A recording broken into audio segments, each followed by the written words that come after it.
Rising to stardom as bumbling Heather Trott in EastEnders, Cheryl Fergison's turbulent journey rivals any Albert Square storyline.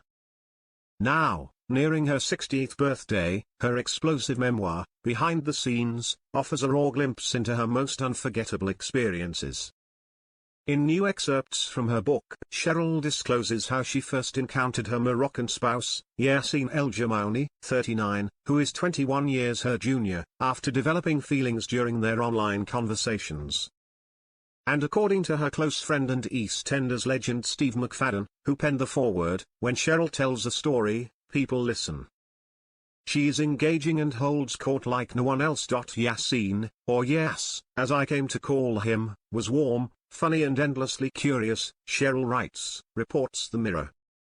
I was a 45-year-old single mum, divorced and juggling work with caring for my kid.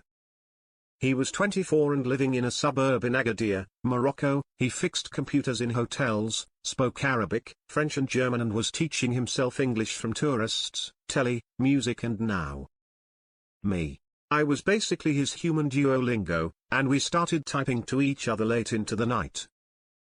Their digital romance blossomed as he shared photographs of himself with his relatives. She went on, of course, I was struck by his handsome, brooding looks with caramel skin and artful stubble, but the chat also felt innocent. Still in EastEnders at the time, Cheryl continues, soon, we were messaging every single day. I would race home from the set after a long day filming, eager to see if Yass had written, and there it would be, a little flurry of messages like modern-day love letters, all waiting to be opened. Wary of revealing too much about herself, her reluctance only sparked Yass' intrigue further. Cheryl writes, his next message popped up a second later, I don't understand. Are you in MI5? I howled. The thought of me sneaking about in a trench coat with a handgun, drinking martinis and defusing bombs between takes on Albert Square was so ridiculous. After finally admitting to being a larger lady with trust issues, she started opening up to the dashing Moroccan and they moved on to nightly Skype audio calls. Cheryl was genuinely falling for Yass. She writes, he started signing off each call with, good night, beautiful.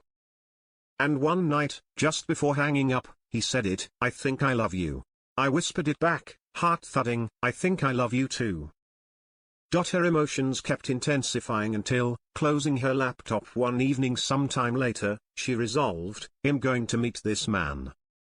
That's how she ended up at Gatwick Airport, being spotted by EastEnders fans, whilst waiting for a flight to Casablanca, Morocco, where she would catch a 35-minute transfer to Yass' hometown of Agadir.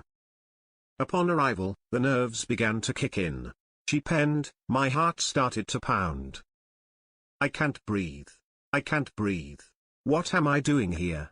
You've flown to a country you've never been to before, to meet a man you've never seen in person and you don't even speak the language. Are you completely mad? I looked around for Yass, but I couldn't see him anywhere.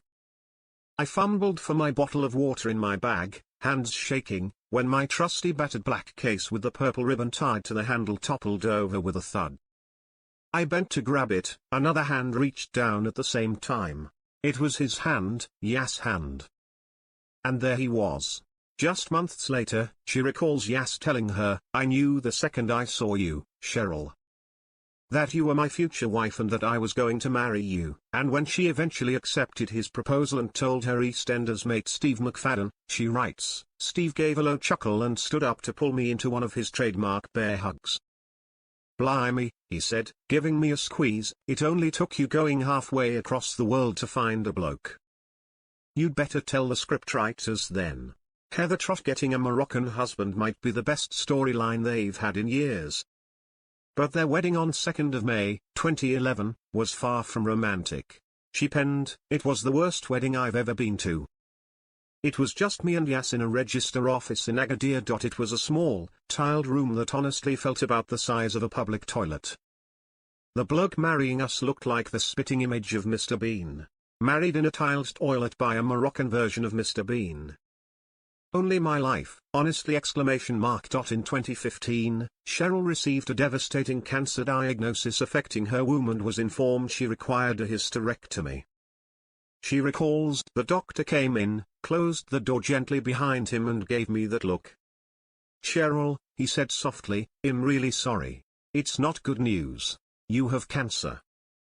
Stage 2 womb cancer." It felt like a soap storyline, like I was watching myself on an episode of EastEnders. My first thought was, am I going to die? My second, how do I tell Alex? Then yes popped into my head. He was in Morocco. What would he say? Would he want me when he knew kids were totally off the table? I wanted to scream, why me? I wanted the director to yell cut and for the scene to be over and for me to be able to walk off set. But somewhere underneath all the shock and sadness, something flickered deep inside. It'd been knocked down before and every single time it stood back up. I could do it again. Thrust into premature menopause following her hysterectomy, she endured some absurdly tragic moments that countless menopausal women will recognize. Following a frantic hunt for her missing keys one evening, she recounts, "The next morning, I go to heat up some milk and there they are. My keys are in the bloody microwave. Brilliant, Cheryl. Top marks. Why on earth are they in the microwave? Was I planning to defrost them?" It turns out that having no womb means hormonal doom. We're talking mood swings, brain fog, hot flushes that make you feel like you're slow roasting in an oven, night sweats and tears over nothing. Isn't it just marvelous being a woman? Cheryl Fergison divorced from her first husband Jamshed Sadiki in 2008 after 8 years of marriage, before she met Yas, with the couple tying the knot 3 years later in 2011.